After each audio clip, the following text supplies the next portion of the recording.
돌봄 분야 취업을 준비하는 분들 요즘 참 많으시죠?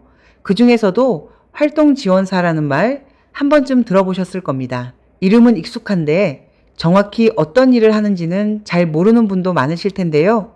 장애인 활동지원사에 관심 있는 분들께 도움이 될 이야기를 준비했습니다.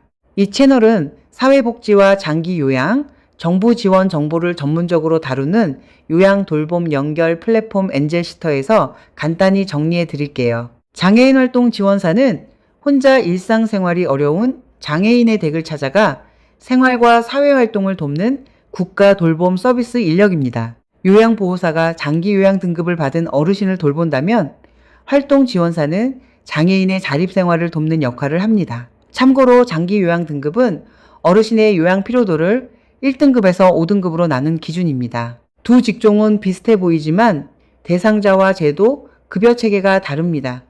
그래서 처음 준비하는 분이라면 기본 내용을 정확히 알고 시작하는 것이 좋습니다. 그럼 어떤 일을 하는지 살펴볼게요. 활동지원사의 업무는 크게 4가지로 나뉩니다. 첫째, 신체활동 지원입니다. 식사와 세면, 목욕 보조, 옷 갈아입기, 화장실 이용과 이동 보조 등을 돕습니다. 둘째, 가사활동 지원입니다. 청소와 세탁, 식사 준비처럼 생활에 필요한 집안일을 돕는 일이에요. 다만 가족 전체의 살림이 아니라 수급자 본인과 직접 관련된 범위 안에서만 제공됩니다. 셋째, 사회활동 지원입니다. 외출 동행과 병원 방문, 등하교나 출퇴근, 장보기 같은 바깥 활동을 함께 합니다. 넷째, 그 밖의 일상생활 지원입니다. 의사소통 보조나 안전 확인처럼 상황에 맞는 도움을 제공합니다. 그렇다면 누구나 될 수 있을까요? 학력 제한은 따로 없습니다. 보통 만 18세 이상이고 활동 지원 업무가 가능한 분이라면 교육을 이수한 뒤 일할 수 있어요. 다만 결격 사유가 있으면 활동 지원 인력으로 일할 수 없습니다. 일부 정신질환이나 약물 중독, 성범죄 관련 사유 등이 여기에 해당합니다.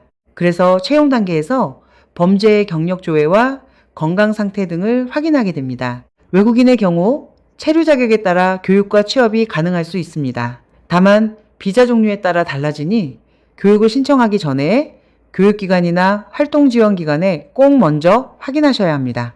이제 자격을 갖추는 방법을 볼게요.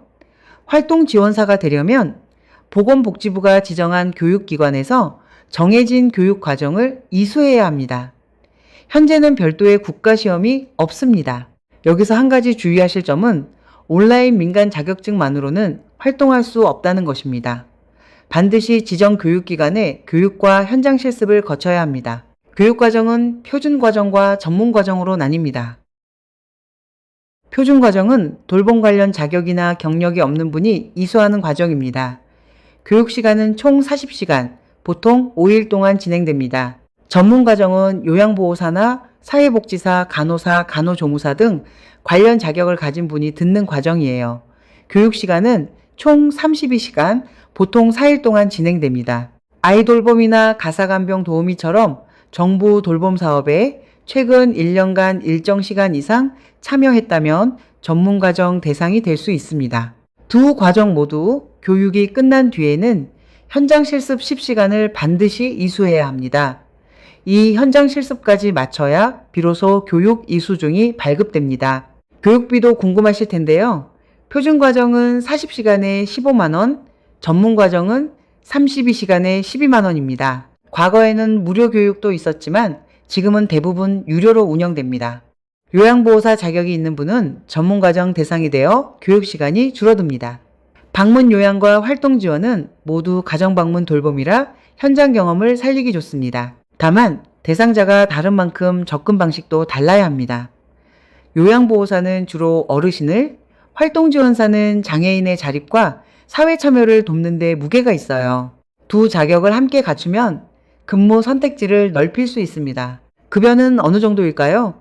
활동지원사는 전자바우처 시스템으로 근무 시간이 관리됩니다. 출퇴근은 전용 앱 등으로 체크하고 활동지원기관에 소속되어 일하는 방식이에요. 2026년 기준 일반 시간대 활동보조 급여 비용은 시간당 1727영원입니다. 심야 시간과 공휴일, 근로자의 날에는 더 높은 단가가 적용됩니다. 다만 이 금액이 그대로 지급되는 것은 아닙니다. 기관 운영비와 4대 보험, 퇴직 적립금 같은 비용이 반영되기 때문에 실제 시급은 최저임금 수준입니다. 급여는 기관과 근무 조건에 따라 달라집니다. 활동 지원 기관에 소속되면 근로계약을 맺고 4대 보험 가입 대상이 됩니다. 1년 이상 계속 근무하고 법정 요건을 채우면 퇴직금 대상이 될 수도 있어요. 채용 전에는 다음 내용을 꼭 확인하시기 바랍니다. 근로계약서 작성 여부, 시급 또는 월급 산정 방식, 주 휴수당 포함 여부, 4대 보험 가입 여부, 퇴직금 지급 기준, 교통비와 연차, 휴일 근로수당 적용 여부, 가족을 돌봐도 급여가 나오는지 궁금해 하시는 분도 계신데요. 원칙적으로 배우자나 직계혈족, 형제, 자매 등 가까운 가족에게는 급여를 제공할 수 없습니다. 도서 벽지 지역이나 감염병 위험처럼 특별한 사유가 있을 때만 예외적으로 허용될 수 있습니다. 또 하나 알아두실 점이 있습니다. 장애인 활동 지원과 노인 장기 요양은 중복 이용이 제한됩니다. 특히 만 65세 전후로 장기 요양 대상으로 전환되면 서비스가 조정될 수 있으니 본인 상황에 맞는 제도를 개별적으로 확인하셔야 합니다. 그럼 채용은 어디서 할까요? 장애인 활동 지원기관과 복지관, 자립생활센터, 사회복지법인 등에서 채용합니다. 거주지 활동지원센터에 문의하거나 복지관과 자립생활센터의 채용 공고를 확인하는 방법이 있습니다.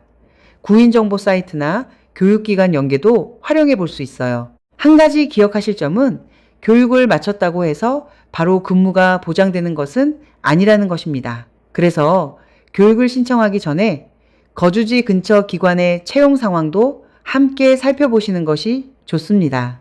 특히 활동지원사 교육기관은 요양보호사 교육원처럼 전국에 많지는 않습니다. 교육 일정도 기관마다 다르니 가까운 교육기관의 개강 일정을 미리 확인하는 것이 중요합니다.